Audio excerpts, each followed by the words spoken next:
La palabra al senador Ríos. Una interrupción, senador Eric Calcaño. Sí, una interrupción.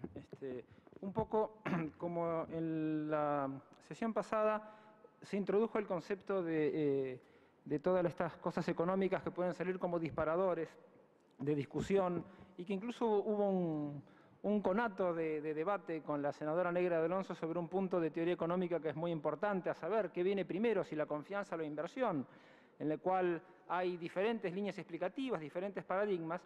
La brillante exposición del senador Giustiniani a mí me disparó algunas reflexiones que van más en un espíritu complementario de lo que dijo, más que polémico, partiendo dentro del marco que creo que esto es una buena ley y que le va a servir mucho a la Argentina. Primero, para darnos cuenta que tomar una deuda no es bueno o malo en sí, sino que es lo que se va a hacer con esa deuda. La deuda a la cual se refería el senador Giustiniani con mucha pertinencia fue una deuda que se usó no para crear riqueza, sino muchas veces, y eso fue en los 90 sobre todo, cambio de manos. Si nosotros analizamos el funcionamiento de la deuda externa, sobre todo a partir del 83, que era de 43.000 millones, si vemos que tuvo un crecimiento vegetativo del 83 al 91, que llegó a 60.000, en los 90 de 60.000 a 144.000, ahí sí el endeudamiento era el eje del mecanismo económico y vivíamos de prestado. Claro, esos sistemas funcionan hasta que se deja de prestar y así sucedió. En realidad creo que nos salimos de la convertibilidad, nos caímos de la convertibilidad, nos desbarrancamos, nos echaron de la convertibilidad y eso costó 40.000 millones de dólares suplementarios, la deuda llegó a 191.000 millones de dólares. Entonces, es aquí donde me parece que, primero, situando el lugar del crédito, de la inversión extranjera, como complemento de lo que tiene que ser el crédito y la inversión nacional, es posible vivir con lo nuestro. El senador Giustiniani decía, lo nuestro tal vez en un sentido solo de país. Si tomamos la definición regional como lo nuestro en un espacio regional, ahí sí vamos a poder vivir con lo nuestro en un espacio regional con nuestros vecinos, porque son además con quienes intercambiamos manufacturas, no materias primas por manufacturas, que es la base un poco del desarrollo. Concuerdo con lo que decía el senador también en materia de reforma impositiva, una charla, una discusión, una polémica que no tenemos que dar, pero lo que me parece importante recalcar es que en la ley que vamos a votar, y nosotros lo vamos a hacer positivamente, no hay condicionalidades. Lo que mataba a la Argentina en esa época era que, frente a los desequilibrios que podía haber internos que se subsanaban con endeudamiento externo, o peor aún, como en la era de la convertibilidad, en la cual el endeudamiento externo era el combustible que hacía funcionar a la economía, no hay condicionalidades, porque eso de que la deuda externa es una cuestión únicamente de acreedores externos, no es tan así.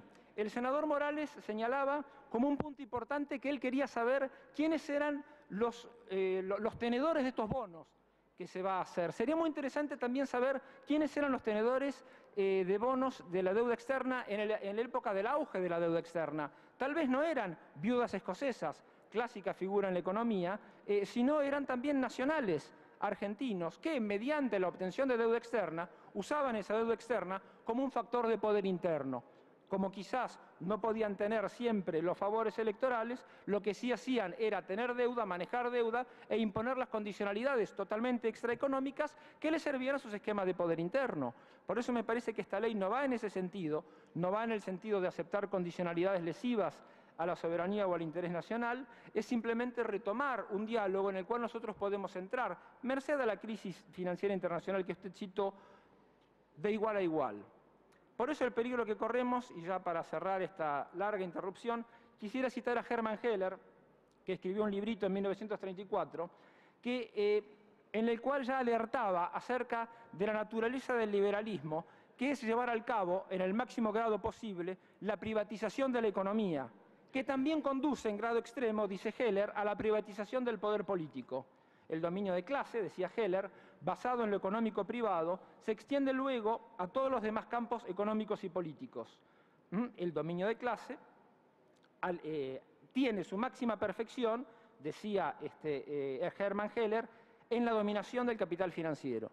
A mí me parece que restablecer relaciones, estar en un pie de igualdad, no ceder a condicionalidades, es entablar una relación con el mundo hoy posible, teniendo siempre en cuenta que el crédito internacional y la inversión extranjera solo pueden ser complementarios del crédito nacional y de la propia inversión nacional. Gracias, presidente, y gracias, senador. Bueno, muy bien. Senador Ríos, sí.